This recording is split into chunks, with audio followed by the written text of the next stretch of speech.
Well, 60% of Americans are living paycheck to paycheck, which means they're one step away from being home. And that's a lot of people. For every 100 million Americans, 60 million Americans are just one paycheck away from being homeless. Thanksgiving almost here and holiday shopping already underway. Americans say they're feeling the pressure financially. That is according to a new report by the Lending Club. That's a financial services company.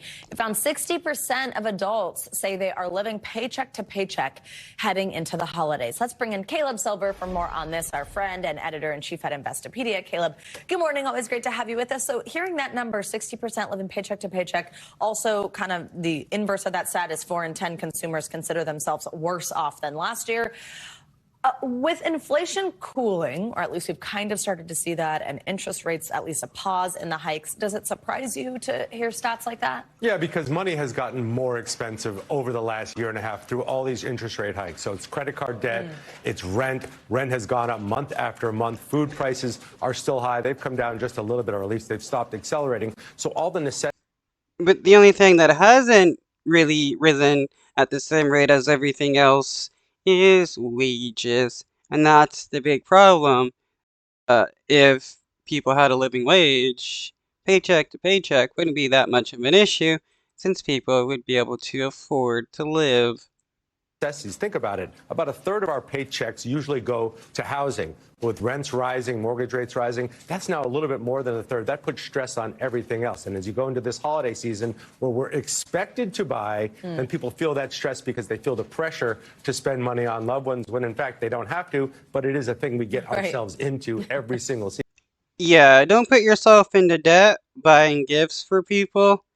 Just tell them you love them and you want to see them the next year, and boom, get a gift. Or make them some food. Season. So consumer spending is such a driver of the economy. Does understanding that people are living this way and how that may make them react over the next few months into the holiday season say anything about the overall health of the economy? Yeah, I mean, if consumers pull back on spending, that is 70% of GDP. So that could slow down the economy. That said, consumers rarely pull back on spending, and a big deal that If the government wants people to spend more money, which is a good thing when the population is spending money, that means people need more money so that they have money to spend, which is why we need a living wage. that's happened in the last couple of months. Gas prices are way down. Gas prices is that psychological thing people see that makes them pull back on spending in other places, even though rent and food prices are high, too.